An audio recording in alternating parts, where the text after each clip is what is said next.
Resultados ruins da economia chinesa preocupam e impactam mercados globais.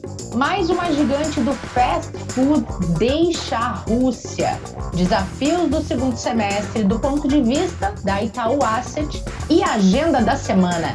Esse é o menu completo do Investidor em Foco desta terça-feira, 17 de maio, que começa agora e que tem Camila Fioravanti, nossa especialista em recomendação e portfólio. Camila, bem-vinda, tudo bem? Obrigada, Rê, tudo bem e você? Tudo bem, Bom sim. dia, boa tarde, boa noite a todos os nossos ouvintes e para mim é um prazer, Rê, estar aqui novamente com vocês, estar falando um pouquinho sobre os mercados. Conte aqui comigo hoje. A gente que agradece. E a Camila hoje tem o reforço aqui do Stefano Catinella, head de distribuição da Itaú Asset. Já teve por aqui, mas faz um tempinho que você não aparecia, hein, Stefano? Bem-vindo de volta. Obrigado, Renata. É um prazer estar aqui de novo, Camila e ouvintes. É verdade que faz um tempinho, mas quero estar mais perto aí de vocês também e poder ajudar hoje um pouquinho. Boa, boa. Tem muita coisa para a gente conversar, então vamos começar. Porque, Camila, o mercado global está sofrendo o impacto dos resultados ruins da economia chinesa, tanto sobre vendas como sobre desemprego. Eu até estava aqui olhando que alguns economistas estão sinalizando que existe sim luz no fim do túnel para esse momento que a China vem apresentando já há bastante tempo de uma desaceleração. Queria que você atualizasse para a gente esses últimos resultados, como é que isso está repercutindo. Pois é, Rê, nós tivemos os números da China que decepcionaram o mercado, que não é nenhuma surpresa, né, Rê, visto a essa forte política de Covid-0 que eles aplicaram por lá. Então, de certa forma, alguma consequência teria sobre toda essa restrição. Para a gente traduzir um pouco o tamanho desse impacto, Rê, vale a pena a gente falar sobre os números. Então, nós tivemos as vendas no varejo da China que tiveram um recuo de 11,10% na comparação anual de abril. Então, o mercado estava projetando uma queda de 5,40%, mas o número veio bem forte por lá. O resultado também foi pior do que o apurado lá em março, que foi de uma queda de 3,5%. A produção industrial da China também caiu em abril, com um recuo de 2,90% na comparação anual. E, por fim, o desemprego urbano subiu para 6,10%, um pouco abaixo, Rê, da alta histórica de 6,20%, registrada lá em fevereiro de 2020, quando a economia do país foi atingida pelos surtos iniciais de Covid-19. Então, o que o mercado está enxergando é aquela situação lá no início da pandemia. E essa desaceleração percebida, Rê, já mostram os danos e os impactos da política da pandemia de Covid-0, a segunda maior economia do mundo, que é a China, que já estava enfrentando seus desafios no setor imobiliário e questões energéticas lá atrás, mas que agora continua enfrentando e dessa vez mais forte quanto aos lockdowns. E apesar desses novos sinais de forte desaceleração, o Banco Central Chinês também decepcionou o mercado. Então, muitos analistas, muitos economistas e até mesmo a população chinesa estava esperando um corte na taxa de juros. Porém, o Banco Central Chinês decidiu deixar as suas principais taxas de juros inalteradas essa semana. Só lembrando que o Banco do Povo da China reduziu seus compulsórios bancários recentemente, mas eles vêm mantendo seus juros estáveis desde janeiro desse ano, né? Eles estão receosos que os investidores busquem retornos mais robustos em outras economias. Então, eles vêm mantendo a sua taxa de juros por lá inalterada. Só que, em contrapartida, Rê, o mercado vem pedindo uma política monetária mais expansionista por lá, né? A população pede redução uma redução na taxa de juros por lá. Inclusive, as autoridades chinesas, eles prometeram que fariam de alguma forma a economia se recuperar sem ter que abandonar as rígidas medidas de controle de Covid-19, mas o mercado tem as suas dúvidas sobre como que essa recuperação se dará. né, respondendo um pouco da sua pergunta que você me fez, né, que há alguns sinais, há uma luz no fim do túnel, temos sim, né, eles estão inclusive prometendo, né, algumas formas de tentar controlar toda essa situação por lá, sem ter que tirar essas medidas de controle de Covid-19, mas é o que o mercado justamente está esperando, né, Rê? Mas não foi dessa vez que eles reduziram a taxa de juros por lá, mas pode ser que eles tenham novas formas, né, de trabalhar a economia de uma forma melhor por lá. Mas Até um porque ponto, pode falar. não, só ia comentar que a pressão é muito grande, né, Camila? A China é um parceiro comercial muito forte de vários países, do Brasil, de outros tantos países por aí, e acaba que essa crise toda, essa desaceleração, ela afeta essas relações e ela afeta a entrega de produtos e afeta a exportação e a importação também, né? Exato. Os desafios da China vão muito além dos últimos lockdowns, né? O impacto da guerra na Ucrânia acaba impulsionando os custos das empresas chinesas e das demais empresas também, o que acaba contribuindo para o enfraquecimento da demanda por suas exportações, né? Qualquer desaceleração sustentada na China deve ser sentida de uma forma em um âmbito mais global, privando as economias dos demais países também, no momento justamente que as pressões inflacionárias e ligadas à guerra lá na Ucrânia acabam alimentando os temores de recessão nos Estados Unidos e na Europa também. Mas, um ponto positivo que pode trazer um pouco de alívio para os mercados nos próximos dias é que Xangai anunciou um relaxamento parcial das suas restrições, né? Então, eles estão com a reabertura de supermercados, centros comerciais e restaurantes, ainda que de forma limitada, mas isso pode acabar trazendo um pouco de alívio e é justamente essa pode ser, né, além das medidas, né, que o Banco Central pode atuar ali na China, mas as restrições, né, as flexibilizações lá em Xangai e nos demais polos lá da China pode acabar trazendo um pouco de alívio e um pouco de esperança para o mercado também. Boa. Agora eu vou aproveitar que você tocou no ponto do conflito entre Rússia e Ucrânia, porque saiu nessa semana a informação de que o McDonald's vai mesmo deixar a Rússia depois de 30 anos operando por lá.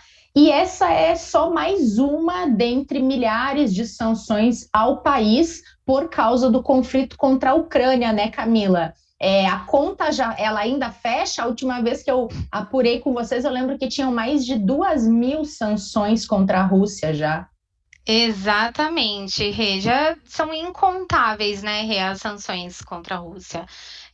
Como você mesma já disse, o McDonald's está lá há mais de 30 anos. Em março desse ano, após o início da guerra lá na Ucrânia, o McDonald's já tinha anunciado o fechamento dos seus mais de 800, quase 850 restaurantes lá na Rússia, e também a suspensão temporária de todas as suas operações lá no país, seguindo o passo de várias multinacionais que decidiram se distanciar de Moscou, né, após a invasão lá na Ucrânia. Mas agora o McDonald's anunciou que vai se retirar totalmente da Rússia e que já iniciou o processo de venda dos seus negócios, né? O McDonald's empregava mais de 62 mil funcionários lá na Rússia. Nossa. Então é um impacto grande para a economia do país, né? Então, hoje já são milhares de sanções impostas ao país. O objetivo inicial ali do Ocidente era apenas a defesa contra a invasão, né? Mas agora o objetivo já virou mais uma estratégia de desgaste permanente da Rússia, né? Inclusive, a população do país já vem se preparando quanto ao enfraquecimento da economia. A inflação da Rússia já gera preocupações com a aceleração em abril, né? A inflação veio com um aumento de 17,83% na comparação anual. É o seu nível mais alto, desde janeiro de 2002. Mas isso acaba tendo indiretamente ou diretamente um impacto significativo no continente europeu também, né? Dadas as relações comerciais mais próximas entre o bloco e a Rússia, principalmente ali na parte energética, petróleo, gás natural, além de agrícola também, né? E tudo isso acaba colaborando, né? E impactando ainda mais na economia lá na Europa, Rê.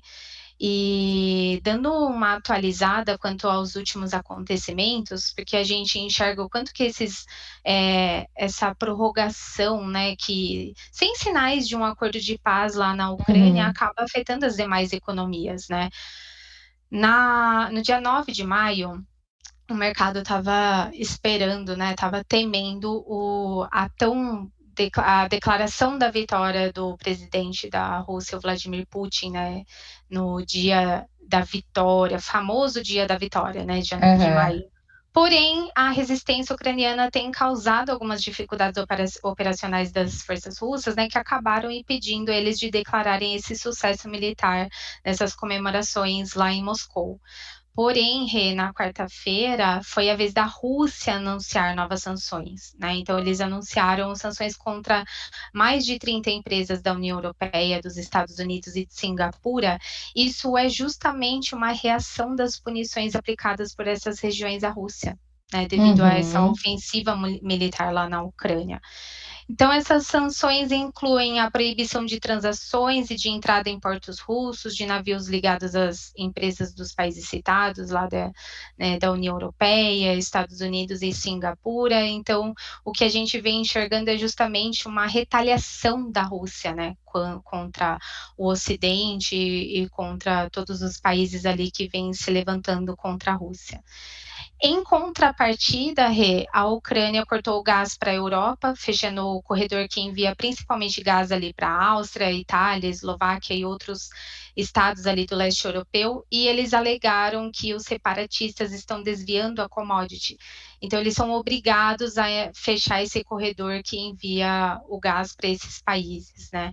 Essa medida ocorre justamente quando os Estados-membros ali da União Europeia, novamente não concordam sobre os termos de uma possível futura proibição das importações de petróleo russo em resposta ali à guerra na Ucrânia, porque, embora esses países europeus eles já tenham reduzido a dependência do gás russo nos últimos anos, os países eles continuam dependendo muito ainda da Rússia.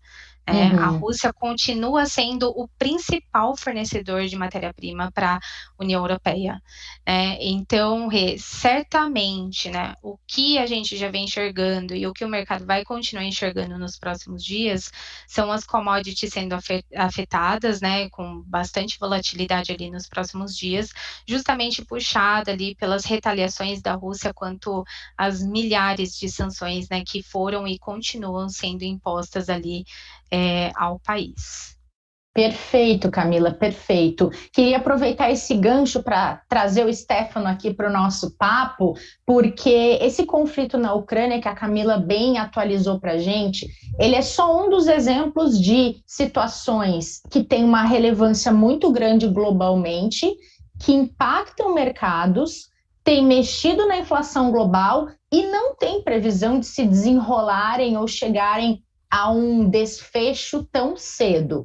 E aí, Stefano, queria saber de você, a gente já está quase na metade do ano, pensando que tem toda essa situação entre Rússia e Ucrânia, tem essa desaceleração chinesa, que a Camila também bem relatou para a gente, tem todo esse novo ciclo de taxa de juros nos Estados Unidos, no Brasil, inflação lá, inflação aqui. Dá para entender um pouco dos desafios que vêm pelo segundo semestre, hein? Ou é tanta coisa que a listinha aí nem começou a ser feita? Bom ponto, tá bem desafiador mesmo, acho que a palavra correta aqui para descrever o que deve ser o nosso segundo semestre, né? Um ponto que você bem comentou no final da sua fala e que eu acho que é difícil você pegar para falar de economia e ter uma situação que dá para dizer até incomum em tantos países que a gente está vendo hoje, que seria o caso da inflação subindo, né? Essa inflação ela vem forte aí em quase todos os países aí do mundo, então é bem relevante. Você vê um consumo forte também, né, nos diversos países, isso daí é muito impactado até por conta de todos os estímulos que foram dados durante a pandemia, né? Então a gente teve isso acontecendo principalmente nos últimos 2 anos e meio, e os impactos, eles obviamente são sempre depois de um período, né? Então a gente está vendo isso acontecer agora, e você tem aí no meio do caminho alguns casos, né, de choque de oferta, né, que é um dos casos do próprio conflito que a Camila descreveu um pouco entre Ucrânia e Rússia, mas são várias coisas acontecendo ao mesmo tempo, mas o que dá para dizer é que a gente está vendo uma situação em diversos países com inflação alta, o consumo forte e o desemprego super apertado. Então, tudo isso, né, somado, ele é uma combinação que a gente chama aqui de uma combinação perigosa, né, porque você acaba tendo que repassar esses preços para o consumidor na ponta final e essa inflação ela vai aparecendo. E aí acho que você falou a Camila comentou da segunda maior economia do mundo, mas a primeira economia, que é os Estados Unidos, não viu uma inflação nos níveis atuais desde a década de 60, 70. Então, uma coisa que a gente também não vinha acontecendo aí nas últimas décadas, então uma coisa, não dá para dizer que nova, porque já aconteceu em algum momento no tempo, mas distante do período atual. Então, acho que esse vai ser a dinâmica de mercado aí para o segundo semestre, e acho que onde você diferencia, né, uma economia da outra é o momento do ciclo de aperto monetário de cada uma delas. Então, o que eu quero dizer com isso, né? Alguns países começaram a subir a taxa de juros um pouco antes, que é o caso, por exemplo, do próprio Brasil, né? A gente começou a fazer esse movimento um pouco antes da maior parte das economias, e agora você está tendo essa discussão mais forte de Estados Unidos, que dá para dizer que é o que tem um impacto mais forte no mercado no curto prazo. Então, o que a gente tem tentado explorar aqui, acho que nos fundos de forma geral, e acho o Global Dynamic é o nosso case de hoje, é muito essa necessidade de uma política monetária mais restritiva por parte dos países, seja países desenvolvidos ou emergentes, e aí você tem que olhar, né, em que momento que cada um desses países está no ciclo de aperto. O que isso quer dizer? Que dependendo do ajuste de juros que foi feito, isso daí tem um período até que esse ajuste de juros tem impacto direto na economia e, por consequência, na própria inflação.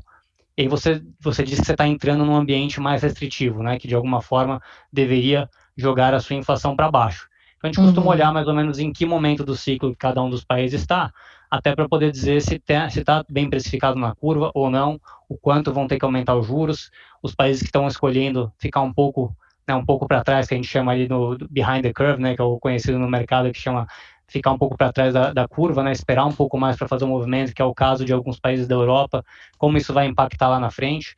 É super difícil você conseguir saber, né, porque são vários fatores que vão entrando na conta. Então, a própria China, né, que foi um caso que a Camila comentou, todo mundo aqui, os nossos ouvintes também já devem ter visto alguma foto dos navios lá parados no porto de Xangai, por exemplo, né? Isso mostra que o fornecimento, de alguma forma geral, no mundo está sendo impactado, né? E isso, ele impacta a China numa forma de crescer menos, mas, por outro lado, você dificulta a produção de vários bens, o que gera mais inflação, pelo outro lado. Então, como é que esse equilíbrio se toma, né?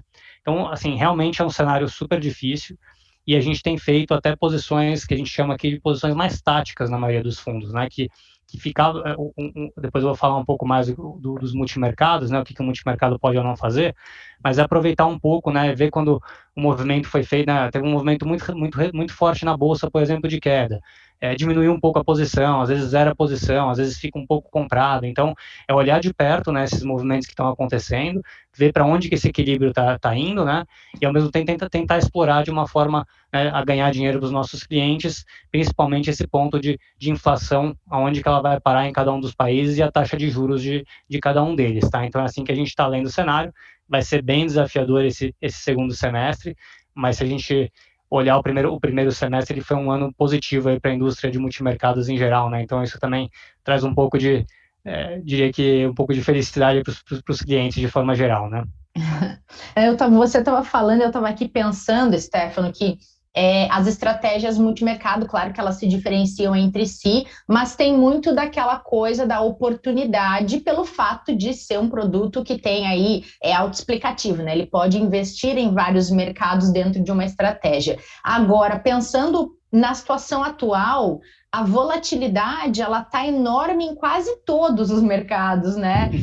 É um adicional de desafio para vocês, não é um momento em que, de repente, a Bolsa brasileira está num momento um pouco mais volátil, então vocês ficam dando uma atenção especial. Não, é juros americanos, é juros brasileiro, é Bolsa norte-americana, é Bolsa brasileira, inflação global, inflação brasileira, e por aí vai, né? Até dólar dá para botar nesse combo da volatilidade aí dos desafios de mercados, né? Você está correta. E eu acho que quando você para, né, para olhar todos esses fatores, né, todos os países, o que está acontecendo em cada um deles e o reflexo disso nos ativos, aí isso justifica você ter num momento como esse, posições ou menores, né, por conta de toda a volatilidade em todos esses ativos, ou você utilizar mais proteções na hora de montar uma posição específica. Então, vou dar um exemplo aqui, né? Você comentou, né, falou de juros, bolsa, câmbio. Tem algumas coisas assim que você consegue olhar, né, e falar assim, um cenário onde você tem o Banco Central americano, por exemplo, subindo juros, né, que todo mundo está acompanhando isso de perto. Acho que a discussão principal é onde para, né, se ele vai chegar até 3, 4, 5, dependendo né, das previsões. Você pode assumir aqui que você tem um dólar, por exemplo, mais forte do que em outros momentos do tempo, né, onde a taxa de juros estava negativa. Em contrapartida, você fala assim, como é que vai ser o meu juros nesse momento, se ele parar, né, no final do ciclo mais perto de 4, quanto que tem na curva para ganhar ou perder? Você pode também fazer posições combinadas, assim, no mercado. Assim. Você fala assim, uma posição otimista, por exemplo, em bolsa, se você achar que é o momento, você poderia estar com uma posição ao mesmo tempo tomada nos juros, né, que considera que você vai apostar na abertura dos juros. Então, se o mercado piorar, teoricamente, esses juros, né, deveria continuar abrindo e a bolsa poderia sofrer nesse momento. Né? Então, a gente fala muito de utilizar hedges ou posições menores para lidar com essa volatilidade. Mas uma coisa que parece mais clara é esse ponto da inflação de preços. Então, ela se reflete tanto no cenário de juros, como no cenário onde você pode ficar comprado em inflação, né? Existem instrumentos para fazer isso, e muita gente também vem refletindo esse call na parte de commodities, né? Você pode estar comprado em petróleo e outras commodities aqui de forma geral para também tentar pegar esse movimento. E aí, né, no caso do próprio Global Dinâmico Multimercado, a nossa estratégia, ela se beneficiou desses itens que eu comentei agora, tanto de inflação mais alta, quanto taxa de juros tomada, quanto posição comprada em commodities. Óbvio que não foi só isso, né? São vários países que a gente opera e né, moedas, enfim, bolsa, uma série de coisas, mas é só para refletir um pouco como é que a gente vem fazendo com um cenário tão volátil como esse. Perfeito. Bom, vou aproveitar que você falou do Global Dinâmico, porque você não veio só aqui comentar cenário, mas veio trazer uma notícia muito triste para nossos ouvintes e nossas ouvintes que investem no Optimus ou gostariam de investir, porque o fundo fechou, né, Stefano? E queria saber de você, e agora, o que faz a pessoa que estava querendo investir no Optimus e não vai poder? Como é que vocês estão trabalhando com as famílias aí para substituir, ou melhor, não dá para substituir, né, mas para complementar? Legal, então acho que a notícia é triste e uma notícia feliz também, né, porque o Optimus obviamente é uma das estratégias aqui da Itaú Asset que tiveram um grande sucesso aí desde o seu lançamento, né, e agradecer a confiança de todos os investidores, né, porque a gente chegou no limite que a gente chama de capacity do produto. Isso significa que a gente costuma fechar os produtos a partir do momento que a gente entende que é o tamanho ideal para a gente conseguir continuar tentando, né, pelo menos, chegar nos mesmos resultados que a gente teve até aqui, né? Então, se eu tiver um produto onde eu cresço ele de uma forma indefinida, eventualmente eu não vou conseguir operar em alguns mercados que têm menor liquidez, por exemplo, ou que, né, tem alguma profundidade que a gente... Vou dar um exemplo aqui, por exemplo, o mercado próprio de juros aqui no Brasil, você tem alguns vértices que você tem mais liquidez e outros que você tem menos, e você precisa ter um tamanho adequado para continuar refletindo, né, aqui em performance para os nossos clientes. A parte boa disso é que a gente não tem só o Optimus, né, tem outras estratégias interessantes aqui dentro da Itaú Asset, e a que eu vou falar hoje, que é o próprio Global Dinâmico, né, a família hoje um pouco mais focada no Global Dinâmico Ultra, ele também tem o Optimus na carteira. Então, a parte boa também aqui para os clientes que ainda queriam ter Optimus, tem a opção via o Global Dinâmico, que ele tem, um jeito simples de explicar, ele é um multimercado como qualquer outro multimercado da indústria, mas a diferença é que ele engloba vários times de gestão dentro de uma única estratégia. E o próprio Optimus, né, que é uma delas que está ali dentro do Global Dinâmico, ela é acessível nele, e depois eu vou comentar um pouco mais aqui como é que funciona o produto de forma mais específica, tá? Tá, bom, antes de você falar de forma específica, eu só queria pedir para a Camila atualizar a gente, porque o Global Dinâmico Ultra, esse multimercado que você mencionou, ele está na nossa recomendação, mas é só para investidor qualificado, arrojado ou agressivo, mas tem outras opções dentro da mesma família, é isso, Camila? Exatamente, Rê. É o seu primeiro mês aqui na nossa prateleira, o Global Dinâmico Ultra, e o fundo já nasce na nossa recomendação. E além do Global Dinâmico Ultra, nós temos outros 2 fundos da família Global Dinâmico na modalidade de previdência, que também constam aqui na nossa recomendação, o Global Dinâmico Renda Fixa e o Global Dinâmico Plus. Então, aqui do nosso lado, Rê, a gente gosta muito desse tipo de gestão, além de contar com todo o time super premiado ali da Itaú Asset, eles possuem uma gestão de multi-estratégia, onde você consegue otimizar dentro de um único fundo a relação de risco versus retorno, investindo em vários times diferentes e com a possibilidade de atuação no mercado internacional. Então, assim, de uma forma bem resumida, Rê, são estratégias que a gente gosta bastante, tá? Stefano, se você puder trazer um pouquinho aqui para a gente sobre as diferenças desses fundos, por gentileza. Legal, obrigado, Camila.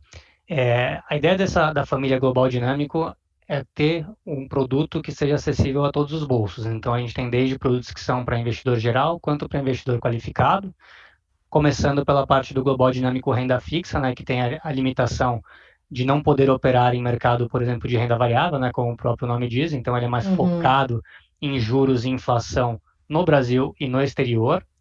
E a gente tem a família do Global Dinâmico Multimercado, que são 3 produtos. O Global Dinâmico Multimercado, o Global Dinâmico Plus, né, e o Global Dinâmico Ultra. E a gente tem as versões tanto no 555 quanto na Previdência. Lembrando que na parte da Previdência, a família ela vem com o nome de FlexPrev antes do Global Dinâmico Renda Fixa, ou Global Dinâmico Multimercado, ou Global Dinâmico Multimercado Plus. E no caso da Previdência, a gente não tem o Global Dinâmico Ultra, que é o que a gente hoje está na recomendação para arrojado e agressivo no caso do 555.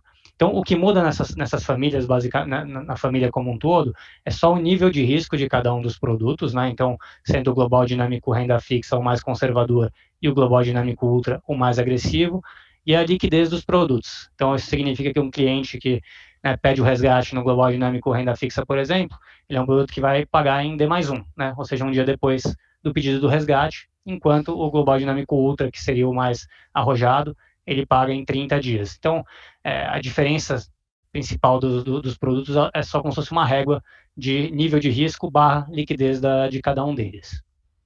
Legal. Agora, queria pedir para você só explicar um pouquinho do que significa ser um multi-estratégia. Você adiantou antes que, por exemplo, o Global Dinâmico Ultra tem dentro do seu portfólio o Optimus. Então, esse multi-estratégia engloba investimentos em vários produtos, também multimercados específicos?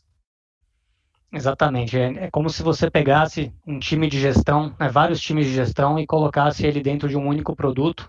E aí, só para dar um exemplo em números mesmo, né, hoje são aproximadamente 70 pessoas envolvidas na gestão do Global Dinâmico. E aqui, né, 70 pessoas envolvidas, sendo que são aproximadamente 30 gestores, né, que a gente chama aqui, né, porque você tem gestores e analistas dentro do produto. E nisso a gente faz uma seleção aqui bem rigorosa, né, para definir esses times que vão fazer parte dessa estratégia, e alguns deles são super conhecidos aqui pelos nossos clientes no mercado, né, que o Optimus foi um caso que você comentou.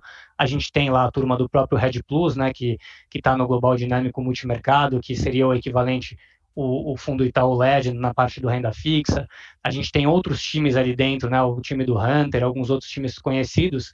Então você tem equipes que possuem gestão dentro do Global Dinâmico Plus e também os seus produtos próprios, né? E você tem alguns times que a gente trouxe só para tocar o Global Dinâmico e a família dele. Então são gestores que você nem consegue ter acesso a uma estratégia específica, a não ser pelo Global Dinâmico. E o conceito aqui é muito simples, é você colocar vários times envolvidos, e é importante que esses times tenham ideias, né, diferentes, ou em mercados diferentes e tudo mais, que na hora que você combina elas, né, se você tem uma diversificação interessante, consegue ter uma volatilidade interessante para o cliente final, e o melhor de tudo, o que a gente chama de Sharpe, né, que é o retorno que essa estratégia gera vis-à-vis a volatilidade dela, interessante também porque você conseguiu combinar várias estratégias interessantes com correlação baixa, né? Esse é o principal objetivo que a gente tem na hora de entregar um fundo multi-estratégia para o cliente.